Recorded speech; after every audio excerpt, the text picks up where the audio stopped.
Let's talk about Australia's nuclear power debate, which has become a hot topic since the federal opposition announced plans for 7 nuclear power plants by 2050. While it might sound promising as a clean energy solution, there are some serious challenges we need to consider.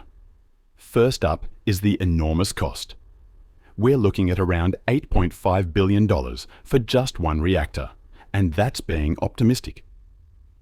For a country starting from scratch with nuclear power, like Australia, that cost could easily double. When you compare this to wind and solar, nuclear power just doesn't stack up financially, especially with renewable energy getting cheaper every year. The UK's experience with their Hinkley C nuclear plant is a perfect example of how costs can spiral out of control. What started as a $34 billion project is now expected to cost around $88 billion. And let's not forget the recent NuScale project in the US, which was cancelled after costs doubled. Australia faces some unique challenges too.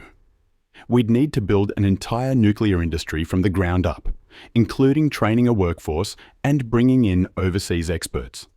Then there's the water issue. Nuclear plants need massive amounts of water for cooling, and in a country as dry as Australia, that's a serious concern. The timeline is another major hurdle. Even if we started today, we probably wouldn't see our first nuclear plant operating until the 2040s. That's too late when you consider that most of our coal-fired power stations need replacing within the next decade. Then there's the waste problem.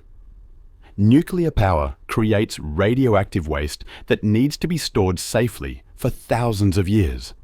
And right now, Australia doesn't have any long-term storage solutions for this kind of material. Given all these challenges, and the fact that we have abundant renewable energy resources that are cheaper and faster to deploy, we really need to ask ourselves, is nuclear power the right choice for Australia's energy future?